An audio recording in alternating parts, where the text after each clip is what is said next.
Hey, everybody. Thank you for joining us on the Political Deep Dive After Dark. I, of course, am the Dave NATO, and this D Fish. What's up, man? What's up, Dave NATO? Dave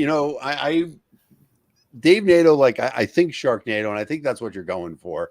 Maybe. And having just rewatched that movie, Why? You say that makes me know that you have never seen it.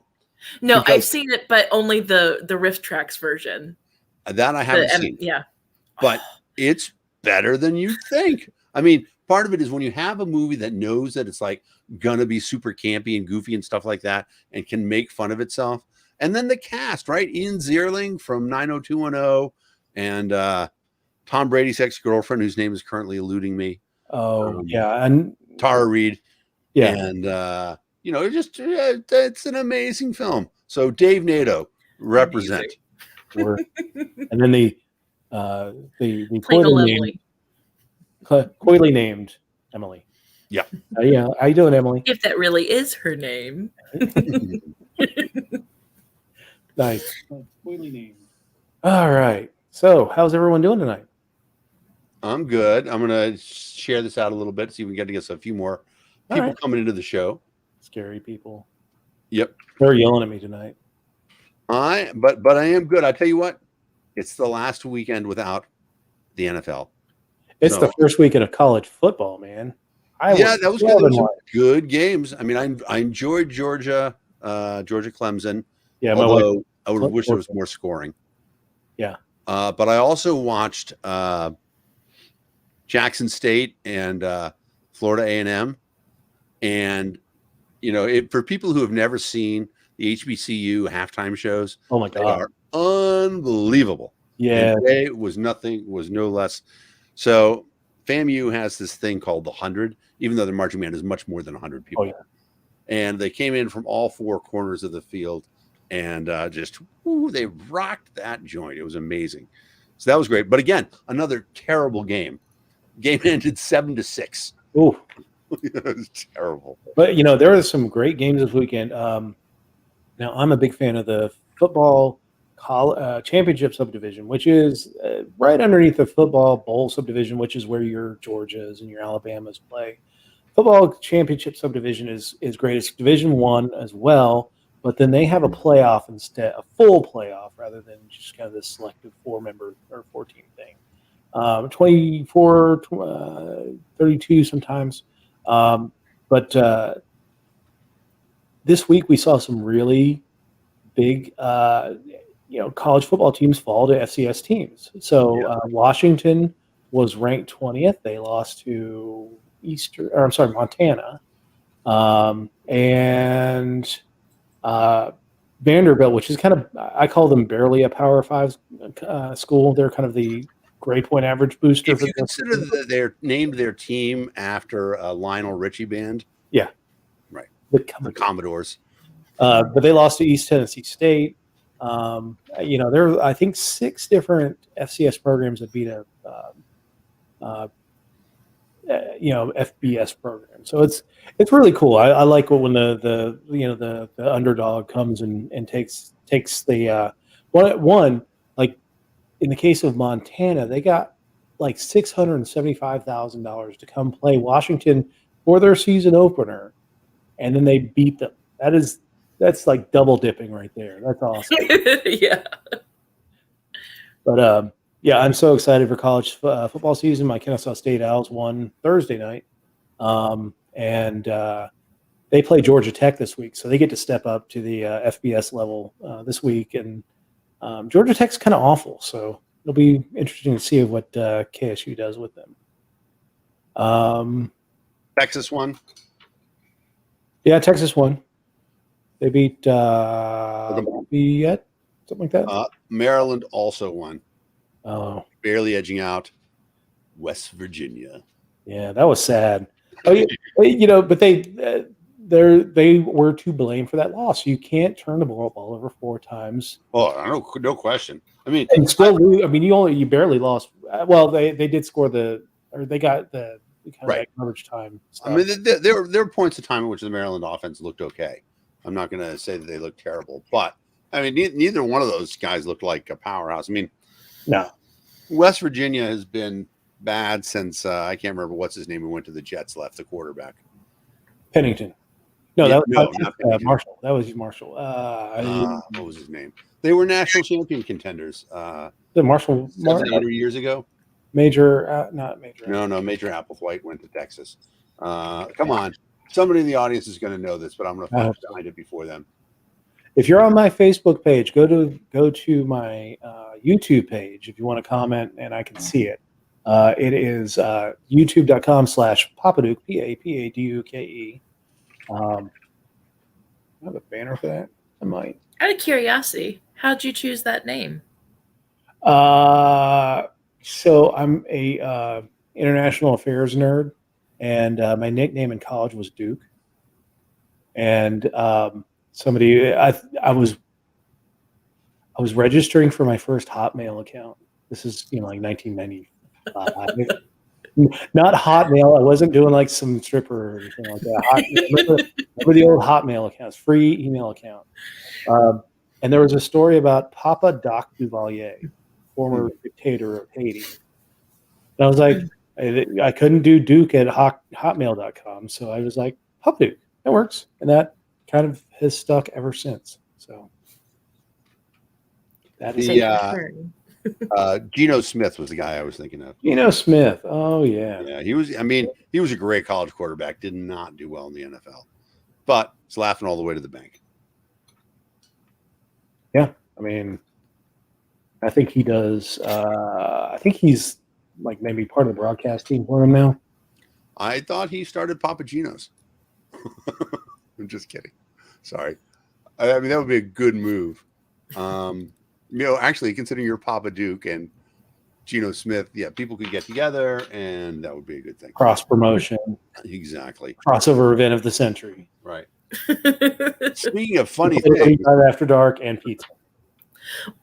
Well, to interrupt you real quick, Dan, I mean, speaking of crossover of the century, I think, Dave, you and I were supposed to wrestle tonight. I was to get Daryl Perry to watch. He was going to watch wrestling, and I was like, well, Emily and I can wrestle. You can wrestle Dan if you want to as well. Okay. I got to loosen up. All right. I'm gonna put the oil on the body. I can put the spandex tights on. I'm gonna put the lotion on its skin. I will not. So I have two cousins who were collegiate wrestlers, and like I really got into the sport. And actually, they both raised all their kids to do it. They live here in the area in the DMV, and like collegiate wrestling. Like it's much more of a cerebral sport than you realize. Oh You yeah, have to be in phenomenal shape to do it, but the strongest guy doesn't win. It's the smartest guy who wins, and it's Sounds always like my kinda fascinating to game. watch. Well, yeah, exactly. It's one of those things that you'd be surprised, like if you watch collegiate wrestling, something like that. And there was a big upset this year, right? The Iowa guy didn't win the heavyweight championship. Normally, like there's a law, Iowa wins wrestling. Oh. But it didn't happen this time. I don't remember who won. But corn-fed boys there. Yep, I'm ready. It's what's it called? It's not called it's singlet. It's a singlet is what you wear when you wrestle, I think. Yeah. Yeah. I'm ready. All right. I don't own a singlet, but I'll get one. I actually want to get one of those luchadors. Oh yeah, you mean the lucha libre? Yeah, the luchador. Yeah, Yeah. that'd be awesome. People always say that we talked a lot about if there was going to be a movie version of the 2016 campaign, who would play you? And generally, people are like, "Oh, Jack Black would play you, Dan." That's the obvious thing. Yeah, and I can see it a little bit. And so, since he did Nacho Libre, I appreciate Lucha Libre. You need to grow that mustache out. Mm. And the hair. And the hair. You gotta get the curly hair too. Well, that's the thing. Like, I just busted out. Where are they? I just shaved my head again today. And I've been doing that for a while now, but I think I'm ready to declare it's time to have an actual haircut. So that's going to be my last time. So my next one I will go to. Did you get a Philby? Huh? No. I don't have Philby. I have, this is it. I got this guy. And I just across, but I'm ready to go to the next level. And I used to. Proud of you, man. Well, so for those of you who have seen my album cover when I had hair down to here. Oh God, yes. I used to like get a real haircut. Like I would go to, there was this place we would go to in Austin. It was awesome. And like, for the people who haven't been to Austin, Austin's this amazing live music town.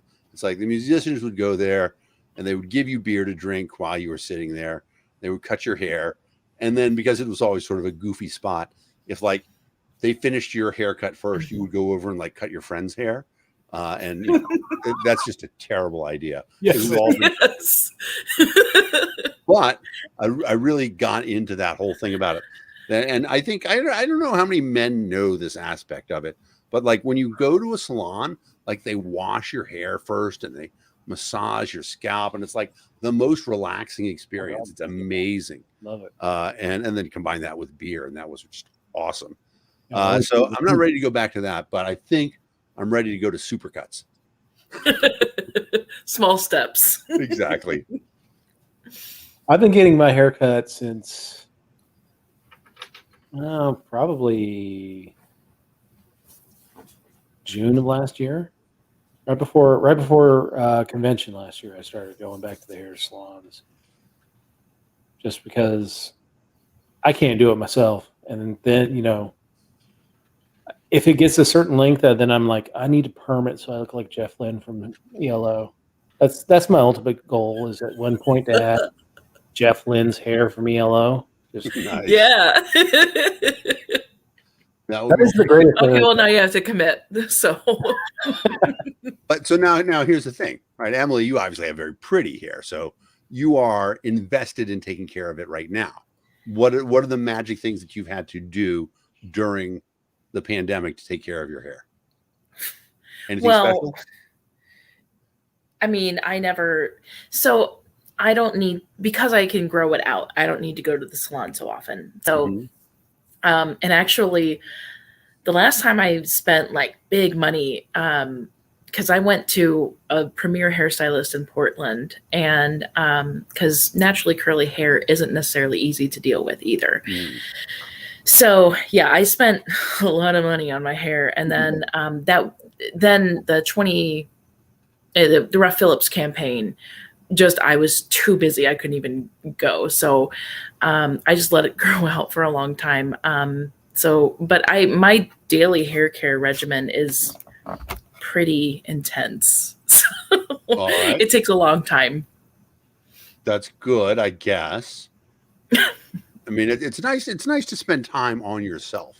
Well, it's kind of a hassle though, because if I don't, then it looks awful. Right. See, that's where I am. That's why I like the opposite, because I can shave it and it looks like this. And although that's not the best I can look, I don't get that much better. So I'm happy to do this and say, takes me no time. Plus, like, this is really fast in the shower. I get out, like I wave the comb at it like this, and that's it.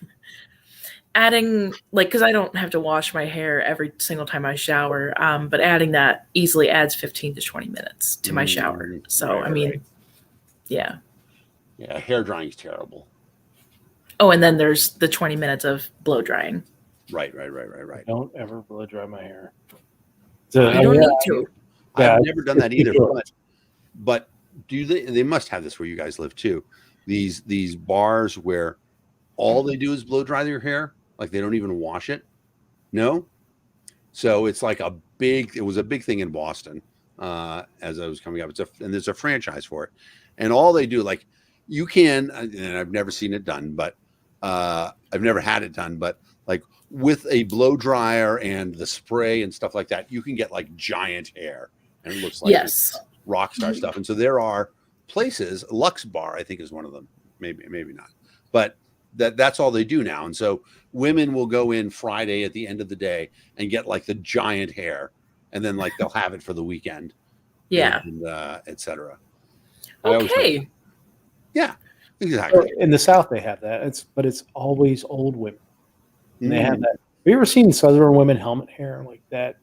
They get to like a certain age, they don't wash it. It's just this thing. Well, I mean, it used to be a thing where ladies would go to the salon once a week to have their hair done, and that would last them the week. Right, exactly. Yeah, I think it's bulletproof. But we just send them into war. They'll be all right. All right. So we've goofed around a fair bit, but we Yeah. did have some things we wanted to talk about. There's some new stuff going on. Oh God, yeah. So the Texas, the Supreme Court decided not to intervene in a court case or in Texas's new abortion law, which restricts abortions after 6 weeks. It's a fetal heart rate bill. But the way that it does it is what is unique about it. Right? Yeah. The fact that it's not the state enforcing it, it allows somebody to bring a suit. And what's also interesting about it is that there's not a criminal penalty, right? There's only a civil penalty. And so really, I mean, this is essentially saying rich people have licenses to behave however the hell they want in Texas. Yep. And poor people, tough. Now, Have you reported? is that if I were to report somebody, I get to get that $10,000. So, like, I've been reporting people all over the place. Oh, me too. I Greg reported Abbott. Greg Greg Abbott. Abbott signed up several times. Yep, both of us. That's good. Yeah. I'm glad they put that form online. It's just, first of all, it's crazy. We had this came up at Freedom Fest. Did a panel. It was me, Jess Mears, Nick Sarwark, and Boomer Shannon, and sort of explaining the NAP to non-libertarians, but conservatives. And so at one point in time, somebody comes up and they ask the abortion question. Of course, we're all experienced libertarian people. We can't wait for all of us to knock us out of the park.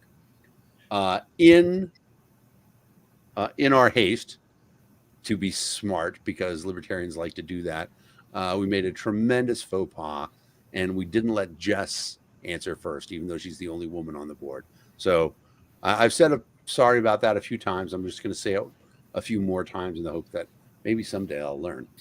But it's also important for you to say it so that other people can learn from your mistake. Yes. And I forgive that very short sentence you're 100% that right. came out a little bit right. more curt.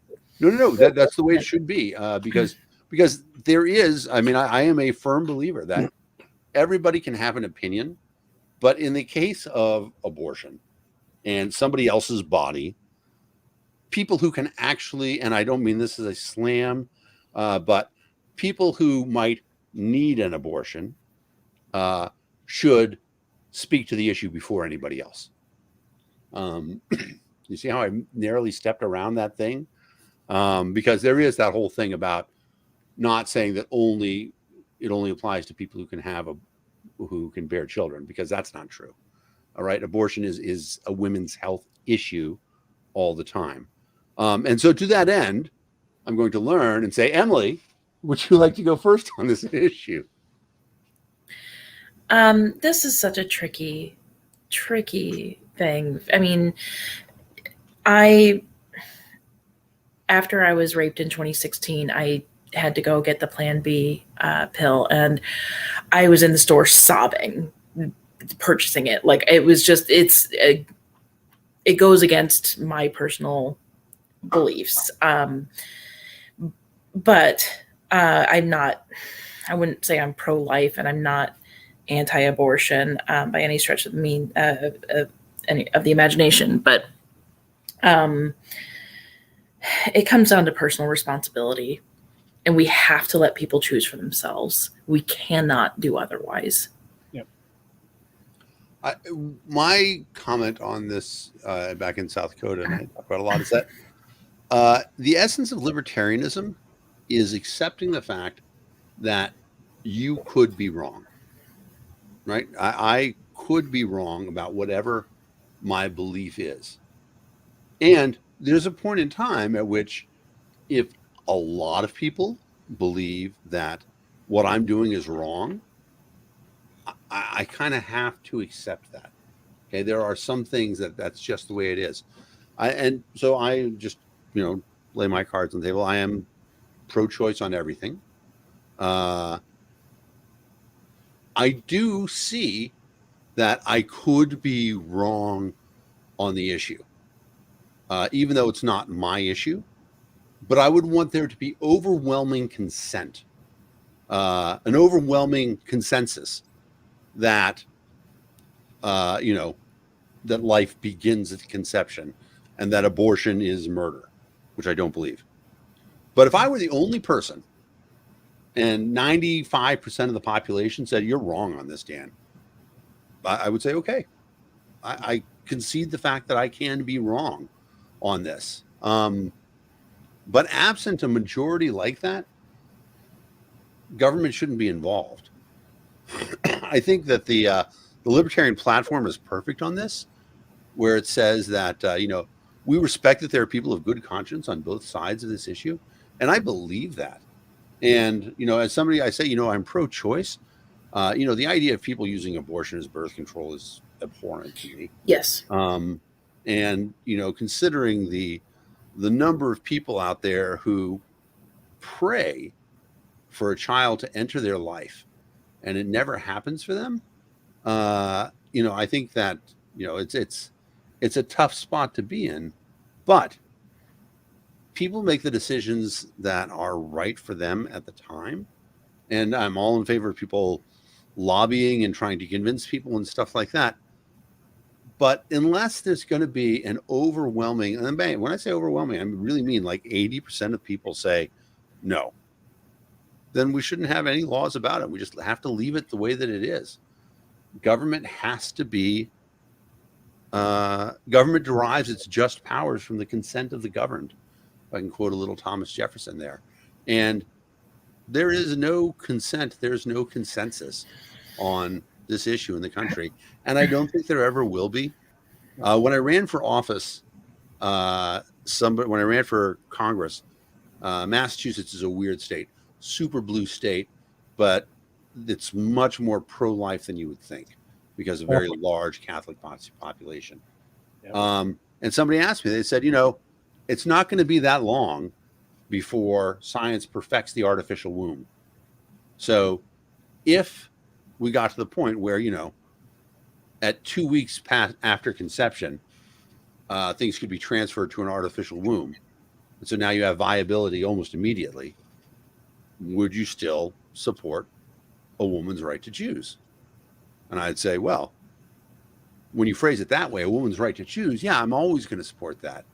Now, do I support the idea of, of abortion, of ending life? I don't know. Even if you could preserve it at that point in time, if it's alive. And I don't know that people will ever know that. That's a personal life decision. You can make an argument that, the fact that we have sperm banks available clearly indicates that we can preserve the potential for life for a long, long time. Sure. People are just going to have to figure out how they want to resolve that issue. But for me, does it become, for me, then it becomes, are you pro-life or are you just pro-birth? Like, is that all you're caring about, is that it gets to the point that it's born, which is cool. Like you said, there are plenty of people out there who want children. The current system for adoption is cool. Prohibitive. Really, it's just it's buying children, which, as a libertarian, not completely against the idea of, if a woman wants to offer surrogacy services, I don't have an issue with that.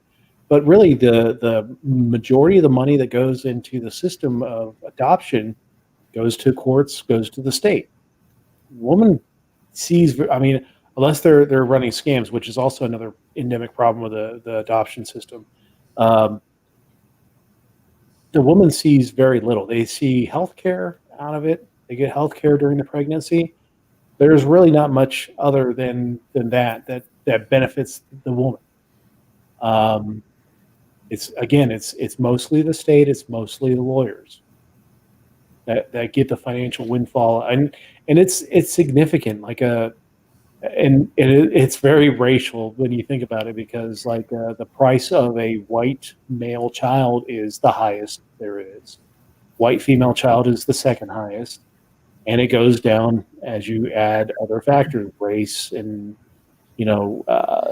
whether their age, especially as they get into the foster care system.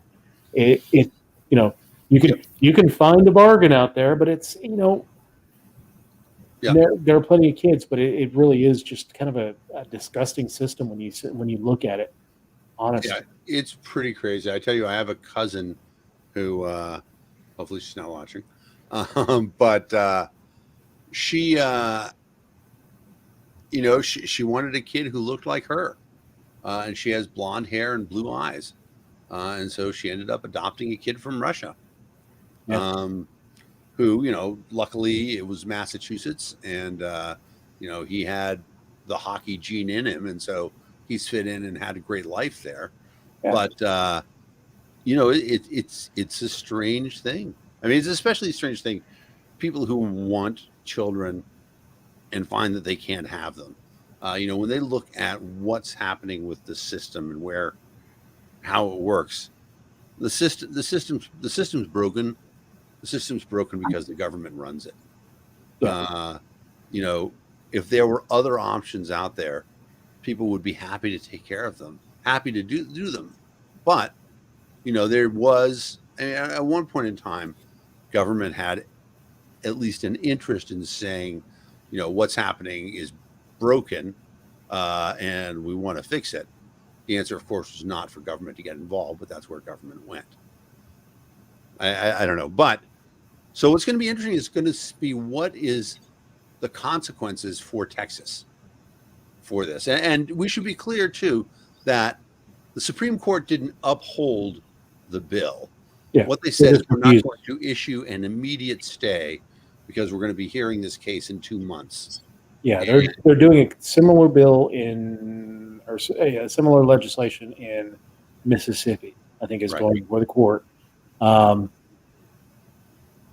It's going to be interesting to see how this one shakes out, because this is the first real abortion test before the new majority court that Trump put in, the 3 new justices on that side. But I tell you what, with conservative presidents, and I use that term very loosely with Trump, they have never had really good luck at placing in what they would quote unquote say reliably rock solid, conservative justices. They've look at Roberts.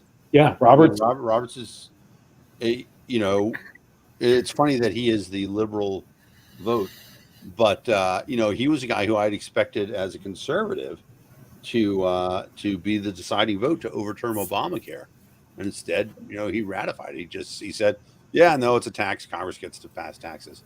So, I mean, you can't really say that there's a solid conservative majority here, but there certainly is at least a 5-4 conservative majority on most issues. That being said, this is such a weird law that I do expect the Supreme Court to strike it down, because, essentially, how do these people have standing to sue for damages? Right? What is the rationale for that? How am I damaged $10,000 because somebody else has an abortion? It is a screwy law, and I get that they're trying to put a financial penalty to make it prohibitive to get an abortion. And you're right; it's just going to be the poor people, the minorities, that are adversely affected by this. If you're a rich Texan, worst case scenario, you could fly to Louisiana or not Louisiana, but maybe New York. It's not going to be a significant burden to you, but for someone who's down on their luck in Houston or Alpine, Texas, I mean that's a significant burden. Right. Well, what's interesting about it too is that the law is so incredibly weird that it says somebody assists you in getting an abortion, but what if their assistance is to send you to another state, right? That's one of the things somebody said. Start putting all the state legislators on there because they pass road bills. Those roads take you to states where you so let's start throwing the state legislators on there. So let me point out that as a libertarian, of course, I hate roads. Yes. But, yes. I will use them to my advantage then. Exactly. Yeah, I mean, I can't imagine this would stand. But the nice thing about it is that this always is a good sort of weed out issue for the libertarian politics. Now, there are a lot of pro-life libertarians, and I respect their beliefs tremendously. Mm-hmm. But I don't know any pro-life libertarians who think, you know what, we should use government force to get our way. They're arguing for, a law, convincing people, stuff like that. East Texas, how close are you to Nacogdoches? No, this is going to be a Port Arthur guy. That's my guess. Anyway, and people want to be pro-life. They should be pro-life. They should advocate that if that's where your belief system takes you. But no libertarian is going to advocate for forcing somebody else to do what they think is right, especially if they're in the minority. Yeah. Libertarians are always going to say, you know what, this is what I think is the right decision, but you do you. Libertarians, I think, are strong believers in being able to make your own medical choices, but we're not going to insist that you take a medical choice that we think is better than anybody else's. And so, well, some are, but well, maybe I said that poorly. Let me help me out with a better example of what I'm trying to say. Well, ideally, maybe we wouldn't. Yeah, I think that libertarians, I mean, they're the pro-choice, pro-life. See, I knew it was Nacogdoches. Nice. What's up, man? Stephen F. Austin. I knew that it's abortion for libertarians is not a pro-life issue. It's an authority issue. Does the government have the right? And it doesn't matter what the issue is. You could say, does the government have the right to impose its will on a minority of X percentage? And where's that number going to be? Nobody would think it should be 60%. But what about 20%? That's sort of where we are in discussing the abortion issue. It's not a question of what is the right answer, because we don't believe that can be determined, at a state level. We believe that it has to be determined at an individual level. If you get to the point that, enough individuals believe one way or the other, then that's what the law should be. And so that's what we have right now, right? I mean, I think the last numbers I've seen is like 2/3 of the country is pro-choice.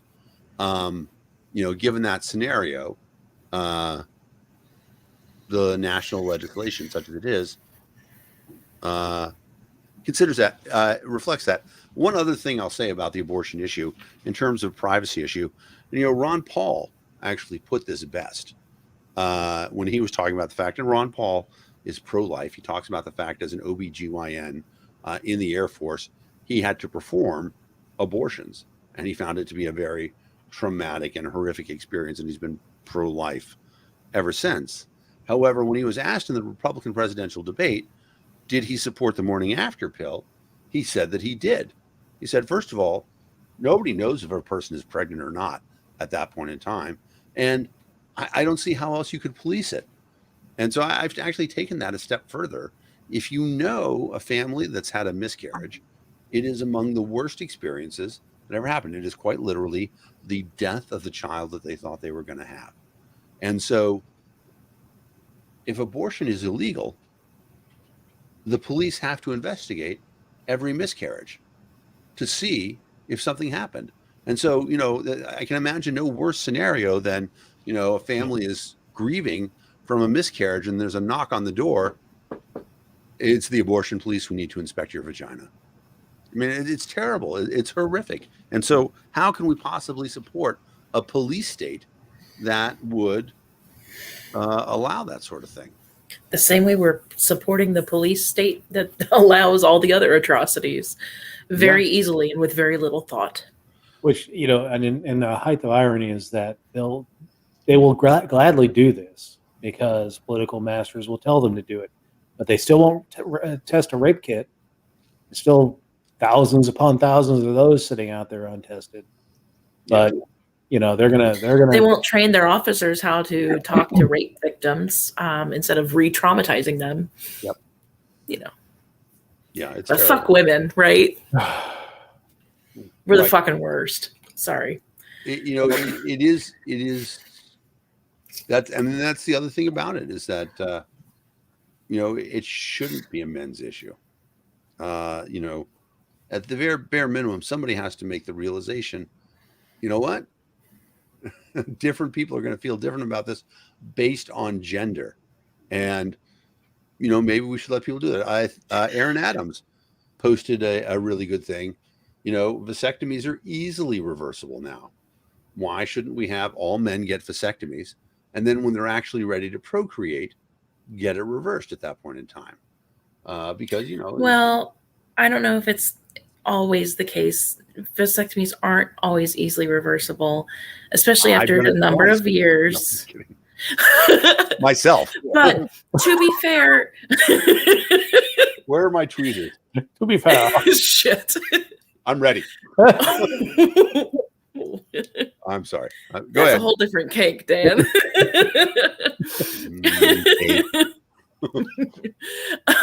Okay, fair enough.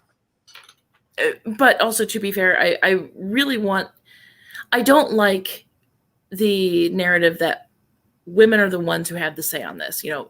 Women's bodies, men don't have a say in it. I disagree.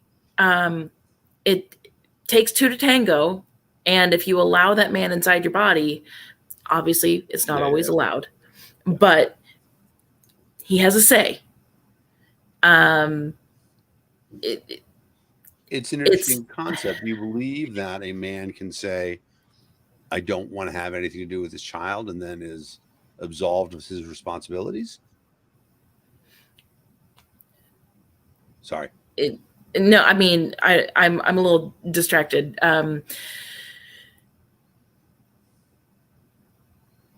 That's not what I meant. That's okay. Is that how it came out?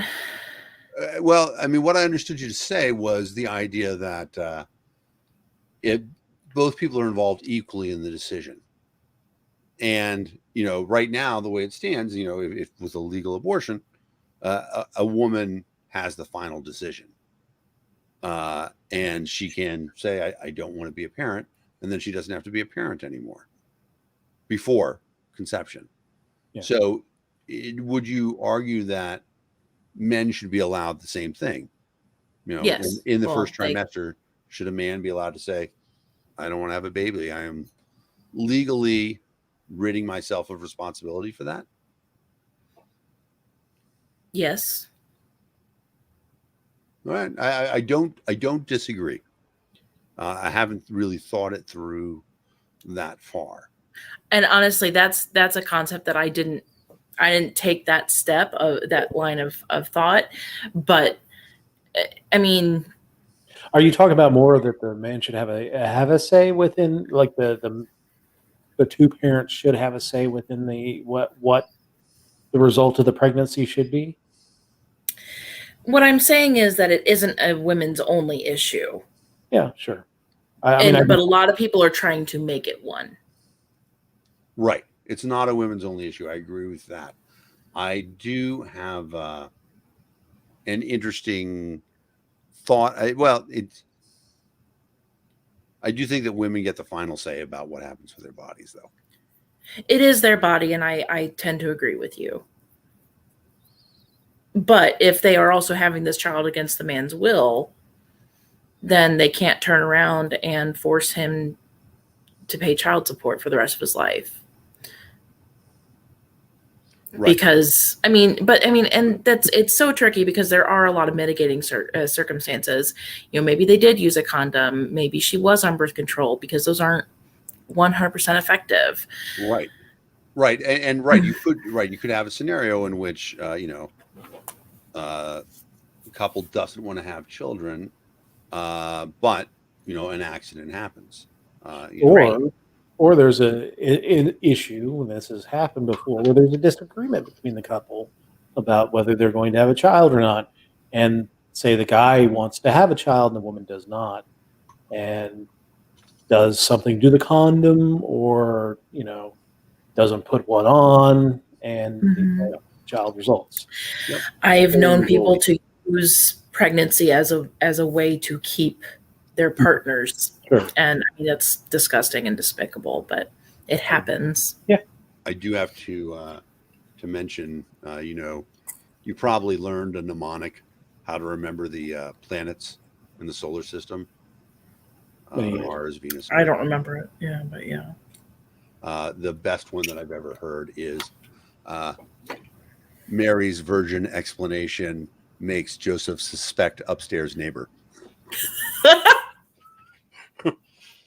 And now you'll always know the planets in the solar system. Wow. That's awesome. There are actually songs of old that explain the virgin birth to the listeners, where the lyrics are basically Mary says, "Hey, there's a cherry tree over there. Joseph, can you pick some cherries for me because I'm pregnant?" And Joseph goes like, "What the fuck? Like, have the dude who got you knocked up get the cherries." And then an angel comes down, or Jesus speaks to the cherry tree from the mother's womb, depending on the version, and explains the situation to Joseph. And all of a sudden he says, "Oh, okay, it's fine. It's angelic." I was thinking more along the lines of, you ever see National Lampoon's European Vacation or European Road Trip or something like that? The song with Scotty Doesn't Know. Scotty doesn't know. Scotty doesn't know. I can't believe it was Matt Damon. So trusting. Yeah, it was Matt Damon singing that. When she's right below me, thrusting. Scotty doesn't know. Scotty doesn't. Sorry, you would expect I would know all the words. I actually just rewatched that, and I believe that at one point in time, when we had made a list of funny movies that contain incest, we had listed that as one of them. Was that you I had that conversation with? Because we had that conversation on the air. It could have been. All right. I don't recall this, but see, that's the thing. When you're not here, Emily, Dave and I go way off the end. Right. Is that a good thing or a bad thing? You're a moderating influence. Right. The dark side. Oh. Well, don't let me hold you back, gentlemen. Go for it. Well, that's good. I'm glad we introduced a little levity after that other conversation. But there's some other good stuff, at least stuff worth talking about in the news. For example, Dave, I saw President Biden blamed you personally for the Afghanistan withdrawal catastrophe. Nice. What did I do? Something about there was a memo that was sent to you that you didn't respond to. Oh yeah, and fucking Dave. Everybody was supposed to leave earlier, but you didn't forward the email on. Well, see, I was at 50th, right, and 10 hours in the sun with like 4 edibles. Yeah, yeah. I learned my limits that night. You are also the reason why THC is still federally listed. So, yeah. By the way, so I won 2 gift baskets at the 50th anniversary. I won a gift basket from Utah. Utah had a lot of liquor. I got a big thing of espresso liqueur and a large thing of vanilla custard vodka. And then New Mexico, I won the New Mexico basket as well. I was aggressive in bidding for that one because that's my home state. I got like a lifetime supply of red chili. I mean, that's just, this bag is massive. And then I got 4 bottles of wine from 2 from La Cumbre, and I got a red chili wine and a green chili wine. So Nice. I don't really drink a lot of liquor or wine. So Dan, and Emily, you guys are going to have to come over and help me dispose of this properly. I don't either, so Okay. sorry. I'll come over to wrestle though. Oh, yeah. Dan, I'll make barbecue. All right, I come. It's not that far, and I need to visit you anyway. Yeah, absolutely. Let's see. When is a good time? We're gonna be like, we should make the plans. I guess we don't have to make them on the air. Yeah, On my calendar on the air. But let's other leave people that, come and hang out and have barbecue. that would be fun. And we could combine it like with something good. It's only, I think you're only like 2 hours from me, 2.5 hours. Yeah, that sounds How about far are right. you from DC? Well, with traffic, like On a Sunday. 4 or 5 days with traffic. On a Sunday at 2 o'clock in the morning. Okay, like 7 hours. No, I'm just kidding. Yeah, I can get to DC in about an hour and a half. All right. So see, I'm only 45 minutes from the hill. So Okay. I think it'll work out. Yeah, I drove into DC in November, right, like the week before Thanksgiving. And of course, it was COVID, nobody was there. And Yep. I don't know if anybody's ever played the video game called The Division 2. No. It's a very good game. It's first It's Xbox only, isn't it? No, it's a I play it on PlayStation. All right. But it's set in DC, and like at one point I got shot right outside of my office building in DC. It was like, damn, that I had to go to the building the next day. I was like, man, that's just too real. Interesting. That's what it looked like. It looked like The Division because there was nobody in town. I was in town Tuesday. I think I even posted a picture of it. Every election team was here, and we met up, and I took them to Old Ebbets, which for people who visit the DC area, Old Ebbets is the place that you can go where you are most likely to see a congressperson or senator or something like that, because they don't go to Congress. A Molotov cocktail. No, I'm sorry. It's old. It's been around for a long time. Yeah, it's the oldest bar in DC. It Yeah. might be the oldest bar in. No. Yeah, it's not oldest in country. Yeah, I'm pretty sure the Union Oyster House in Boston is. I've been to that too. Continuous, restaurant in the United States. But yeah, Old Ebbets is cool. I've been there once. I mean, it's Kind of bougie, but yeah. I mean, it's definitely more touristy than anything else. Yeah, but I mean, there's reasonable food, and you take people there and they like it. Certainly, the people I took there, so that was one of the interesting things about it. Nice.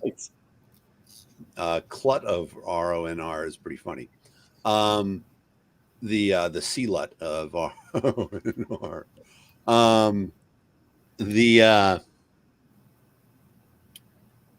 The interesting thing about it is that it used to be that from there you could walk out and you would see the White House, and so a lot of White House staffers would come there as well.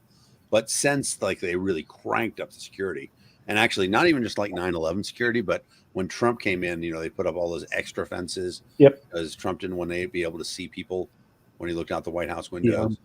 Yeah. And so now you can't even see the White House from Old Ebbets, which is weird.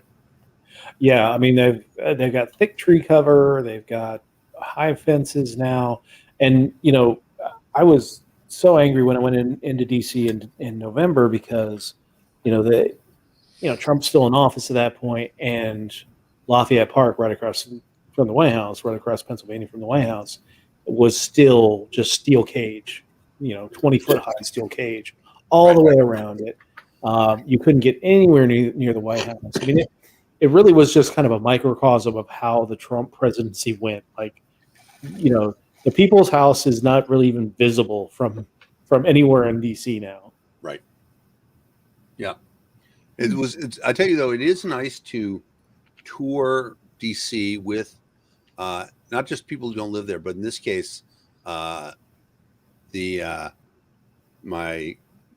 director of development is actually originally from Brazil, and his wife, who is database, is from Cambodia, and so they both became American citizens, and so like they know more American history than most people, but they've never actually seen this stuff and things like that. And so, like as I took them around, I was like explaining things, and like they didn't know that the British had burned down the White House in 1812, stuff like that. And I'm like, oh yeah, that was a thing. And then like they didn't know the story about the room where it happened of moving the capital from New York to Washington D.C. and all that stuff. And so that was really cool.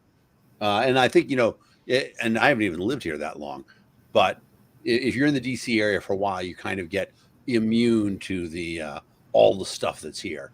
And so being able to see it through the eyes of wonder of somebody else is a cool thing.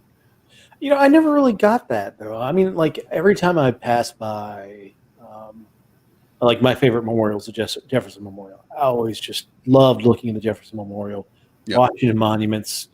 Really cool. I love seeing all that stuff. And that was the cool. I mean, the thing that I do miss the most about living in Nova was, every time you turn around, you see something historical. Yeah. Whether it's going by Rock Creek Park, and then all of a sudden you're at the Watergate Hotel, tooling around Arlington. Like the first time I saw the Marine Corps Memorial in Arlington, you just don't understand how big that thing is until it's like right there, and oh my God, that's huge. Yeah. Even the Air Force Memorial outside the Pentagon, seeing the Pentagon, it's really, I mean, not what they do, but I agree with you. It's really weird that like sometimes you're just driving along and all of a sudden, oh look, I'm driving right past the Lincoln Memorial. Yeah. It's very odd.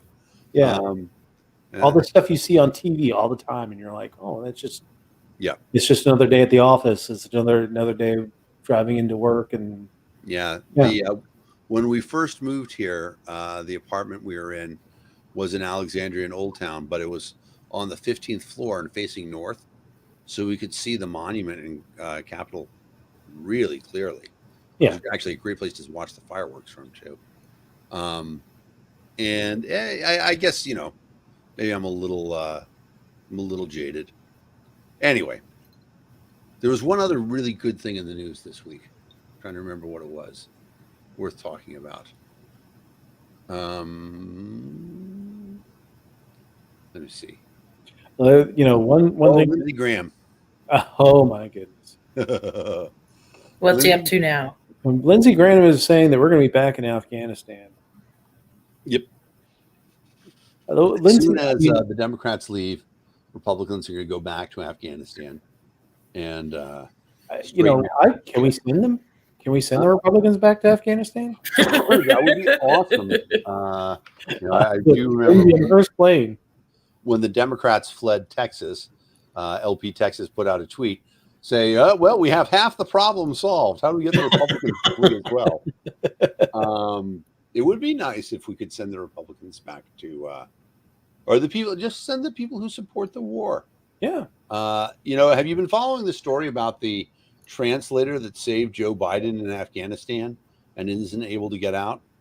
No, missed that. So 6 years ago, Joe Biden and another senator were on a secret mission to Afghanistan, and their helicopter had to land because it was a big snowstorm. Essentially, they were stuck in the middle of nowhere. And of course, the Army is freaking out because the snowstorm is so bad, they can't get any air support in there. And so they have to send in ground troops, and it's a big pain in the ass. But they save him, right? But there was a translator who was critical in the role and sort of making sure that the Army could get there with their Humvees and, get Biden out there and stuff like that. And so he sent out a message the other day, Mr. President, I hope you remember me. I was a translator for the Army and I wasn't able to get out, and I saved your life 5 years ago, et cetera, et cetera. And so Biden has said, yes, we'll find a way to get you out. But just an example of, the massive clusterfuck that's going on. Yeah. I personally, I would, every time Lindsey Graham opens his mouth, I want to, and advocates for some foreign occupation, some foreign war. I just want to put him on the first goddamn plane out there and just say, you know what, have at it. We'll give him a, standard military issue backpack and uniform and a gun, and just go Army of One, brother, out the door. Yep. Take all your friends with you. Politicians hide themselves away. They only started the war. Yeah, exactly. Song lyric. I think what you were looking at is generals gather at the passes. Sorry.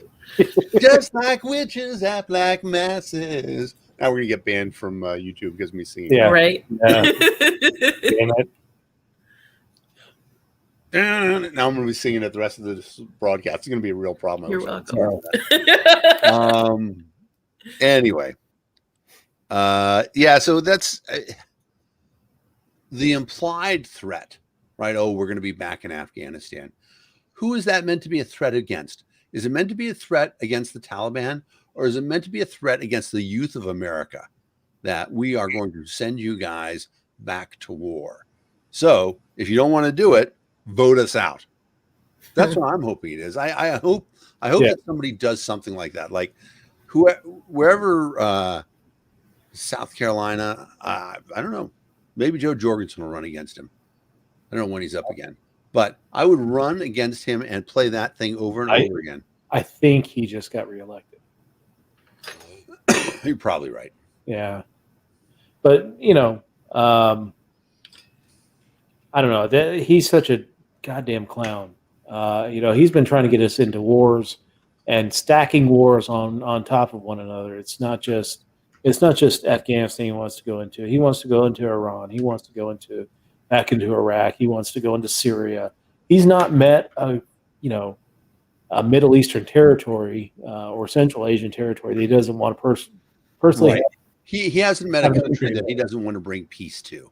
And he recognizes the fact that there's nothing peaceful as a place that's been carpet bombed. Yep. That's the rationale. Is an overwhelming use of force is the solution that, and it's funny, how can a guy who is, he's 97, be so in favor of this level of armed conflict? How can he be a neocon? But he is. Well, because he makes a lot of money off of it. He gets his reelection because of it. He gets his campaign finances because he advocates. Needs morality when you can pay for anything you want. Yep. Yeah. I mean, this guy, if you routinely look at the number one senators who get paid by the military-industrial complex, Lindsey Graham, old Butters, is right up there. Yep.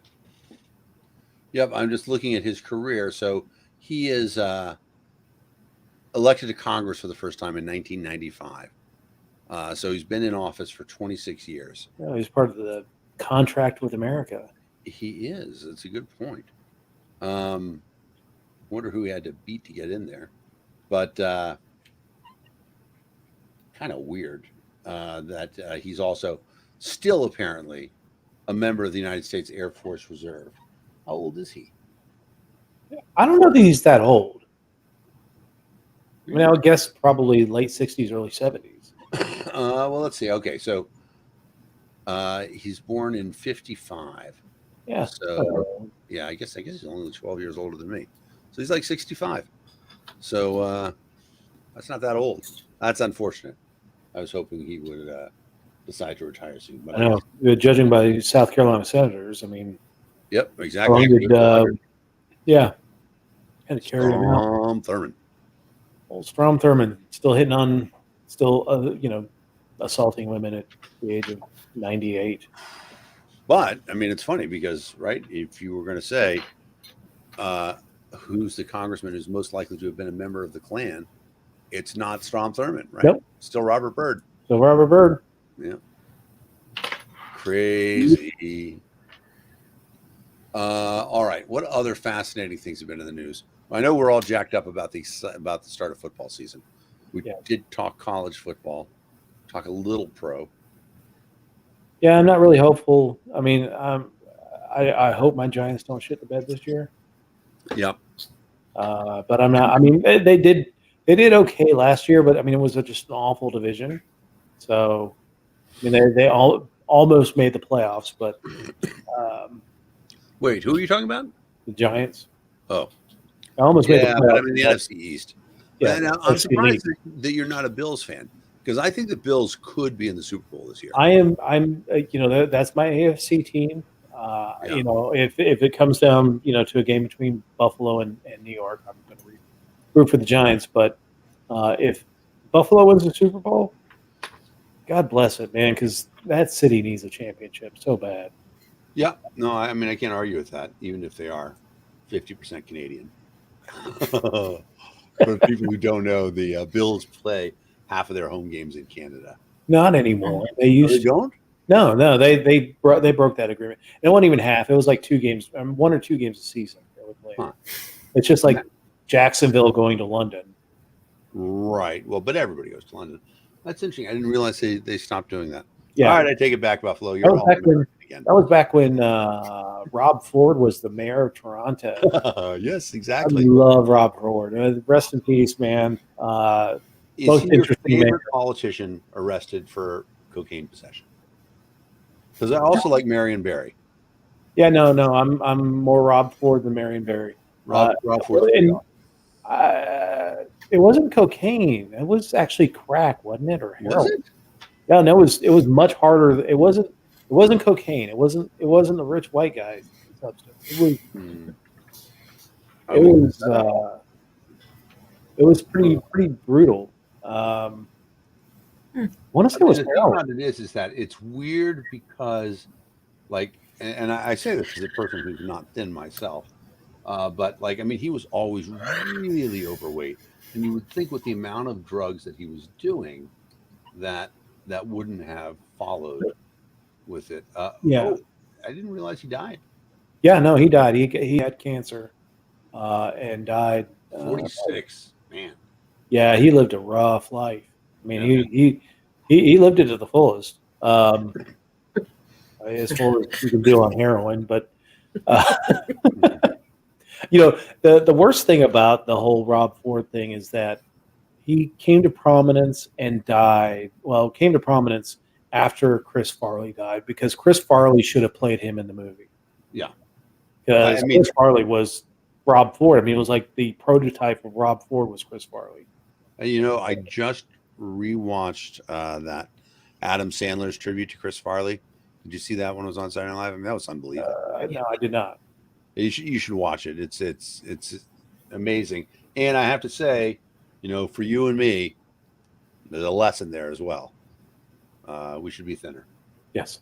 Well, that and don't get out of rehab and then go do the same amount of drugs you did before you left rehab. No, that's okay. But yeah, no, I mean, it's funny because, Sandler talks about that in his song about how, they said to him, they're like, man, you're going to end up like Belushi and John Candy. In the line, he's like, those guys are like heroes to me. That'd just be fine and dandy. And unfortunate because he was really funny. Well, we, I don't know, but it is unfortunate. I think it's going to be Tampa again. Oh God! Just because, I mean, I know that he's the Dark Lord. Yeah, he is the Dark Lord. Exactly. I think he's going to. We were talking about this the other day. What's going to be funny is that his ultimate revenge on New England is going to be that he's going to three-peat with Tampa, and then he'll retire. But it's interesting because Tom Brady is not the oldest quarterback to have won an NFL game, and interestingly enough, the oldest quarterback to have won an NFL game was a teammate of Tom Brady's in the NFL. Do you know who it was? Oh, Emily knows. She's not going to tell. She doesn't want to embarrass you, Dave. Yeah. I don't know. I'm trying because I'm thinking the quarterback of the Patriots at the time when he broke the league was Bledsoe, but he wasn't the oldest to win a game by far. Who was it? Who do you think it is, Emily? Testaverde? Yes, Emily, that's right. It's Vinny Testaverde. Good job, Emily. You said the answer. You said damn you. I didn't know that. I didn't even know how to say that name. You got it. Pretty good. That was a good pronunciation. Oh, yeah, you got it right. And Vinny Testaverde is one of those guys. Like, he just played for forever. He actually had a really good arm, even into his old age.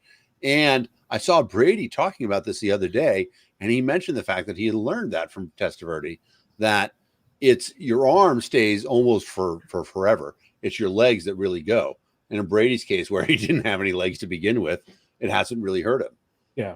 So we'll see. I mean, the three-peat, we'll see. We'll see what happens.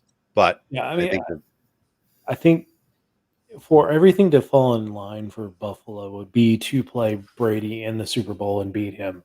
I mean, that would be the dream scenario for Buffalo, is to finally slay the beast. Right. I mean, and to they'll have to beat Kansas City to get there too, which will be pretty impressive. That's solid advice. That is very solid advice. I am with you, my friend. Very nice. Excellent. Yep. Well, you know, it's funny. I forgot to get a refill when we were out in Denver. So, oh my God. So Denver, I love Denver, man. I mean, any place that has legal. I mean, New Jersey. Cupcakes. Huh? They had cupcakes. Oh, I didn't have the cupcakes. Oh, the cupcakes were amazing. Well, so let me ask you this, Dave. What's the nearest legal for you? Well, not Maryland, not DC's legal. When a friend sends it to you in the mail. You can't buy it. You can buy any. You can buy any. Jersey is legal, but they don't have sales. They don't have recreational sales yet. Yeah. I mean, I'm just kind of in a waiting pattern for Virginia, like 2 years. So right, Virginia has legalized, but they don't have any plan. It's going to be ABC sort of stuff. For those of you who aren't familiar, God, are they going to do an ABC store for that? Yeah. For those of you who aren't familiar, in Virginia, there are no liquor stores. There are only ABC stores, which are controlled by the state. So the only place you can buy liquor from is the state. However, their argument for that is that they do it so that if you produce a spirit or a wine in Virginia, they require the ABC stores to sell it. Yeah.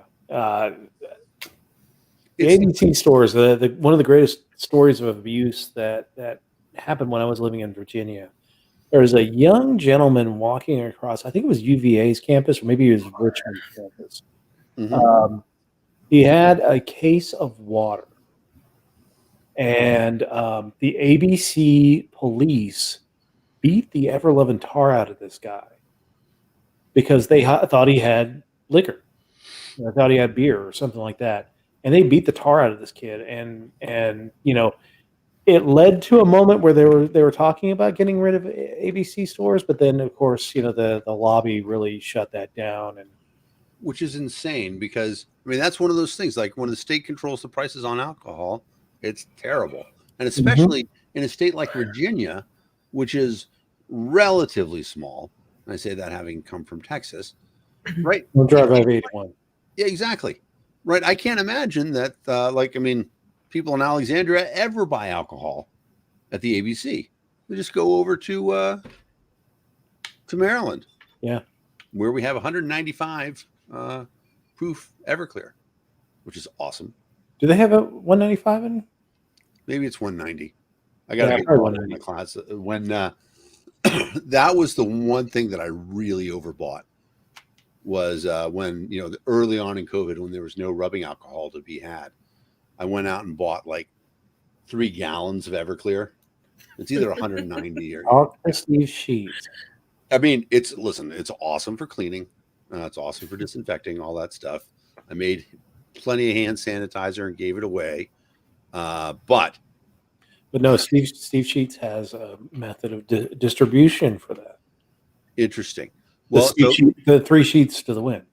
Yes, Steve, 3 sheets to the wind. Yes. The one thing that's really not good for is like, you know, I got paranoid in the beginning. I have all sorts of, you know, other illnesses that made me relatively high risk that I was worried about. And I'm still trying to be careful. But so at one point in time, I'm like, you know what? We should, you know, when we get in from outside, just do a gargle and spit with the Everclear. Well, that's a disaster. That is a disaster. Like, I think I've never had it straight before. And it's essentially paint thinner, really. I mean, it's just like it burns. It burns like so painful. Yeah, I was really impressed. I had a friend in college. I never drank it straight, but a friend in college did a shot of it, and I remember he laid on the tile floor in the bathroom for the rest of the party because he got so hot. It was like, it's cool here. Like, I just want to, you know. I mean, I've been really fucked up on drinking Everclear with other things. Like, we used to make these drinks called the Volcanoes. That was guava and pineapple. And I did buy all the toilet paper too. But as it turns out, I need that because I'm an enormous asshole. Sorry, that was just too easy of a joke. I feel like you guys are feeding me the lines here. But the like guava juice and Everclear, or I mean, you know, Jello shots, right? Jello shots usually made with Everclear, and I enjoy that aspect of things. I mean, I still occasionally think of, you know, the days when we used to say, all right, let's get really fucked up so we don't have to buy a lot of alcohol when we get out in the club. Of course, now with edibles, right? I mean, edibles are so far ahead of that. I've actually wondered about that a lot. What is the effect on edibles on like alcohol sales in clubs? Because like the last time I was in Vegas for a long time, there for a bachelor party, and I mistook what I thought were 5 milligram edibles, but they were actually 10 milligram edibles. So instead of eating 15, I ate 30. And so I mean, it was cool. I was very happy to gamble, but I really didn't want to talk to anybody. And so I was just sitting there, and it was I don't remember what my point was going to be. Oh, my edibles are kicking in. Nice. Nice. Well, I know that one of the hardest lobbyists that was against legalization in Colorado was the liquor industry, because right. And I think they really did kind of cut into the law that, you know, you couldn't have like a weed bar, like an actual establishment just for pot smoking. But even so, like, and so that was right. And so that was the thing that I noticed was, you know, in this scenario in Vegas where I was pretty stoned, I didn't drink at all. And it would actually end up saving me an enormous amount of money because I spent, you know, what essentially was the equivalent of, you know, $8 of edibles, saved me from, you know, spending several $100s being out in clubs. So I was psyched about that.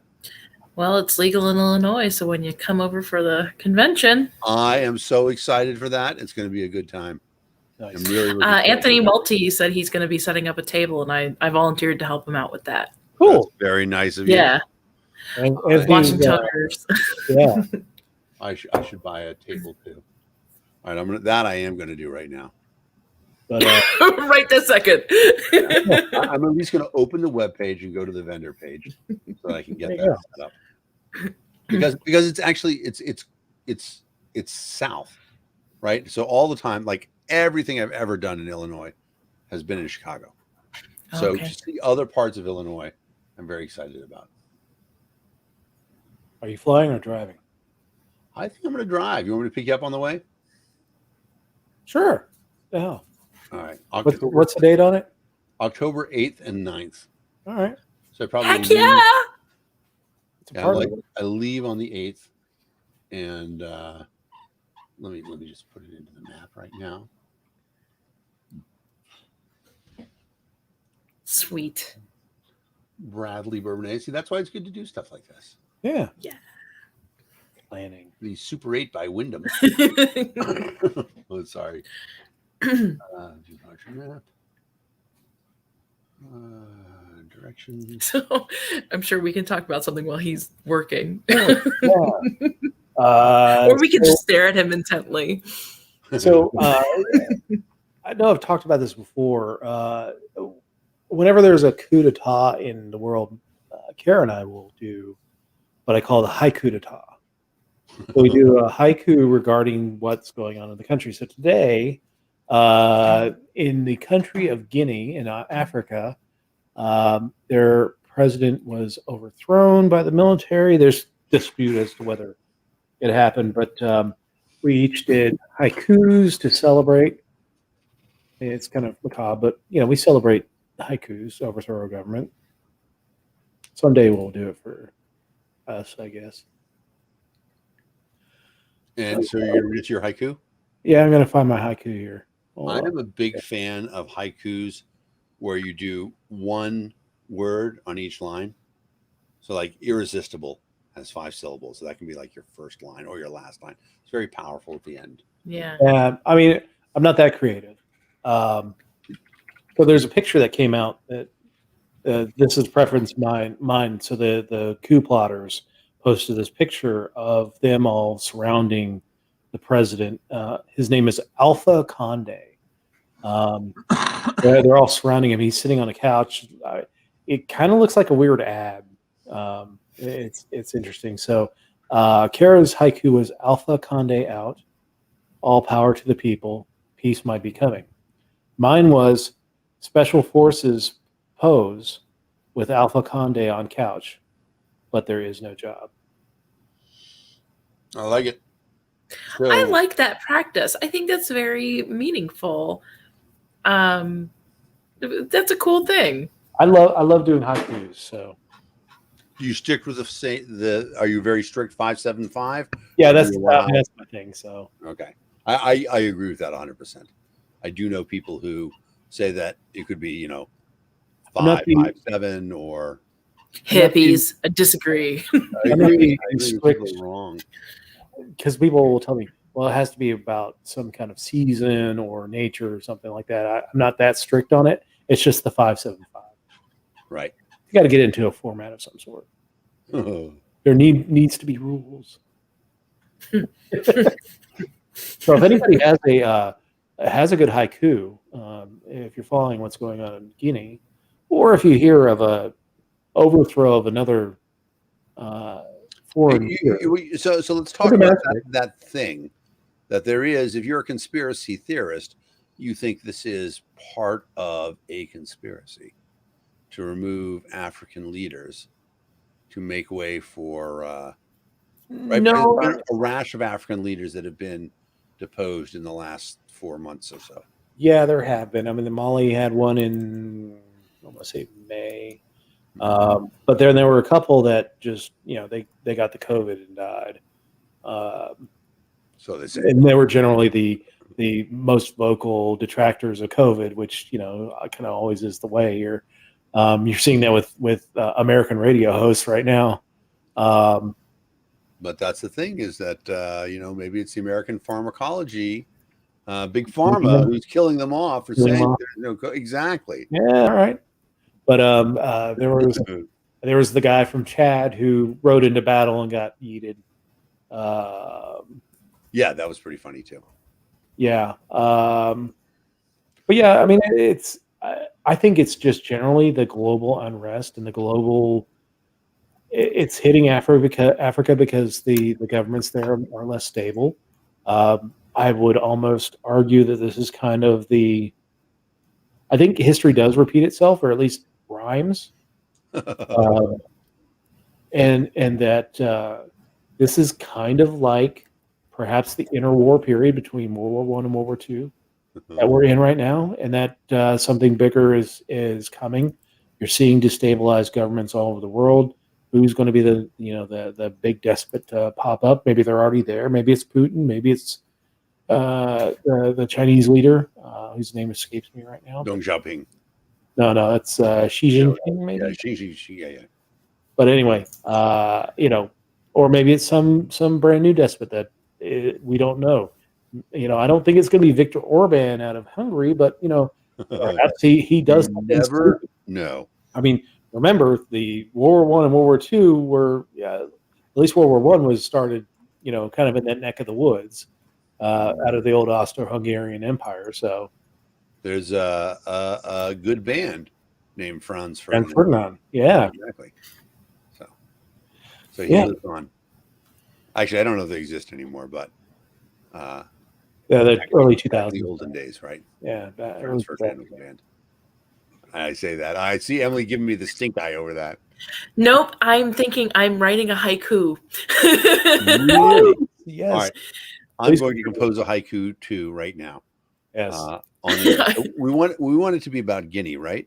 Yes. Well, I changed. I shifted back to Lindsey Graham because that pisses me off. All right. That's good. All right. Well, in that case, I'm going to write mine about Texas. I'm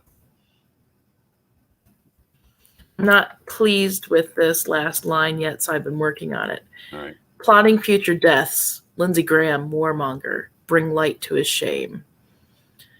Nice. I like it. It's work in progress. I like it. All right. Let me think of something. Let's see if I was to do something about Texas. That's an interesting question. I mean, I do think that we're seeing you're seeing more fires because there is definitely issues with the climate going on out there. It's getting hotter and drier, and it's just a bad recipe, especially for a hot, dry area to begin with. Well, but also undeniably, forest fires are worse now than they ever were because of government intervention. Oh yeah.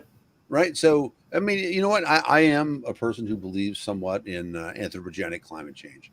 Anthropogenic meaning caused by man. However, I will point out that the most alarming thing that could happen would be for the climate to not change. Look at any history of the Earth's temperature, and it always changes. So, I mean, it had to change. Are we possibly responsible for it? Yes. But let's also point out the Earth has been significantly hotter than it is right now. And it's been significantly colder. The Earth was once frozen, not solid. There was liquid water underneath the ice. And the Earth managed to warm itself up enough to unmelt all of that. Snowball Earth. Yeah. I would like it to get colder for one. I am petitioning God. I hate this heat. Oh, I agree with you. I do not like the heat. Like right now, I have a window unit on in my. You can probably hear it in the background, and because I just can't stand. I melt. And I really love living in West Virginia because it doesn't have the humidity that Georgia had. Georgia was just awful. Yeah. And DC area is actually pretty bad too. But DC was bad because you were exposed to the outside more. Like in Georgia, my entire existence was air conditioned apartment to air conditioned car to air conditioned building. It's still hot as daylight. So like you get into a car in Georgia and it's like, it's ninth level of hell. But you just run from air conditioning to air conditioning. In Virginia and DC, you would go, you'd walk to the metro, and you're exposed. It's all asphalt. It's in a swamp. It's hot as hell. Yep. You walk to the metro. So by the time you get to the metro, you're all sweaty and nasty. Then you get into the metro cars, and the metro cars sometimes did not have air conditioning. So it was this whole hot box of death taking you down below the river into DC, and then you'd have to walk from the metro station all the way to your work or wherever you were going to go hang out. And you were just just this damp, sweaty mess because you were exposed the whole time to the heat, unlike Georgia, where you were just running from air conditioning to air conditioning. Right. We forgot to answer his question. What's the libertarian solution? I think the libertarian solution to everything needs to be education. We just have to bring everything out into the light, because ain't no forcing, ain't no legislation that's going to do anyone any good. So there have been ideas about, allowing people to, allowing the market to work where, if somebody is poisoning the environment, you're allowed to sue them, which, with the government right now, those industries are protected from large scale lawsuits for poisoning the environment. By the EPA. It isn't just that, though. It isn't just obvious scapegoats. But, people buying hybrid cars forget that the batteries use nickel, and that nickel's strip mined from, So, I mean, it's Africa. The obvious things, but don't forget, like you mentioned all the asphalt. Mm-hmm. Asphalt's not natural. It definitely has an effect on heat reflection, absorption, and water drainage as well. Like, humans have forgotten just how connected we are to the earth because we have such power over it, which is cool. But we have simple solutions. We just need to find new ways to get them. Well, and that's part of the problem, is that the government intervenes in industries and, picks winners and losers, so that, it stifles innovation, so that, we've had asphalt roads for how long? Why hadn't we started innovating on some of the materials we use? Why does it have to be black? Why does it have to be black? Can we get a different color? Why is it always got to be black, Dave? I'm sorry. But no, I mean, you talk about the reflective nature of asphalt. Yeah, I mean, perhaps doing something that's a different color. There needs to be innovation, and government stifles that innovation by picking winners and losers, by protecting industries, by giving tax breaks to favored corporations, and we're not getting that. Look at the nuclear industry. We're still dealing with plants that haven't innovated in 45 years now. We haven't built a new nuclear facility. There's innovation out there, but they're more interested in going into wanting the government to pay for their testing and development, rather than, hey, build up a cool saltwater light water reactor that uses that thorium salt that we've talked about before. That would be fantastic, but the government intervenes and keeps us from creating clean energy. Yeah, government sucks. Yeah. I think we could just start the show off. So, welcome to the show. Government sucks. Please apply this to anything you've heard over the last week. Thanks, guys. Yes, everything else is just redundancy. Yes. Yep. That builds off of that. It's kind of a it's the central theme, and then everything builds off of it. It is, and it's unfortunate. Yeah. Well, what's up for you guys in the next week? Anything good? So next week's show, we're talking to Tim Moen, former leader of the Parti Libertarien du Canada.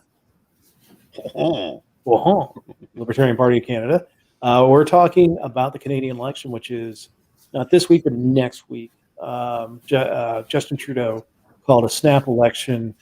Canadian governments have a 5-year mandate, but a prime minister can call an election at any time when they think that they can exploit some advantage, and it's kind of spectacularly backfired on them so far. So it'll be good to talk Canadian politics about what's going on there, and he just stepped back as leader of the party. It's now Bouchard. I requested him. I don't know, but I assume that they think that the man who's famously known as PM Steal Your Girl is going to be reelected. Jacques Boudreau is new leader. Oh, Tim Mullen is a pretty man. He's a pretty man. I'm just going to say that. There you go. I got to share that picture of PM Steal Your Girl and various reactions to Pierre Trudeau. Yeah, find someone who looks at you like Melania looks at Pierre Trudeau. Yeah, the Ivanka one is fantastic. But I mean, right? Princess, whatever her name is. That's Kate. Kate, the right? Duchess of Windsor. Right. I don't think she gets starstruck very often. No, but that's a very body language kind of photo. Yeah. And, all right. Enough of that. All right, we are coming up on 11 o'clock here on the East Coast. Yeah, we've actually almost put it over. Yeah, it's 11:01. All right. Well, what about you guys? What do you got going in the week? I got Dan's piecing out. Yes. I also have Crab Feast, LP Maryland, on September 11th. Anybody who's in the area should consider going. Monday is the last day to buy tickets, but it's either $75 or for one person or $120 for your entire family. All you can eat crabs and chicken and stuff like that. Yeah. And then on Sunday, I'm going to move a chicken coop. Actually, no, we're going to go scout it out. It's a friend of mine has a line on a chicken coop. It's in the mud on a farm somewhere. See if we can haul it out with a trailer in my truck. It's going to be very exciting. It'll feel very manly afterwards. All right. What about you, Emily? What you got going? I got promoted at work. I'm going to be congratulations. Thank you. I'm going to be the department supervisor of the paint department. Wow. So it'll be fun at Lowe's. That is effective on September 11th. You need to talk to Steve Sheets. Steve Sheets does colors for a living. But his is more cars. But okay. Yeah. No, he actually creates colors. It's good. You could tell us more about like the importance of using primer, because people yes get that a lot. Although they do have those paints with primer in them now, right? Mm-hmm. Yes, they do. I'm still training, but also if you want your paint to be washable, you have to have some sort of gloss on it. So you can't cheap out and buy the cheapest like eggshell paint. Yeah. You gotta get some gloss. Yep. That's good advice. All right. Well, thanks everyone for joining us this week. Again, next week we'll have Tim Mullen, former Canadian Libertarian Party leader, and talking about the Canadian election. And then we'll have us again for the Deep Dive After Dark. So join us here on the same bat time, same bat channel. And we'll see you guys next week. Take care, everyone. See you guys later. Good night. Bye.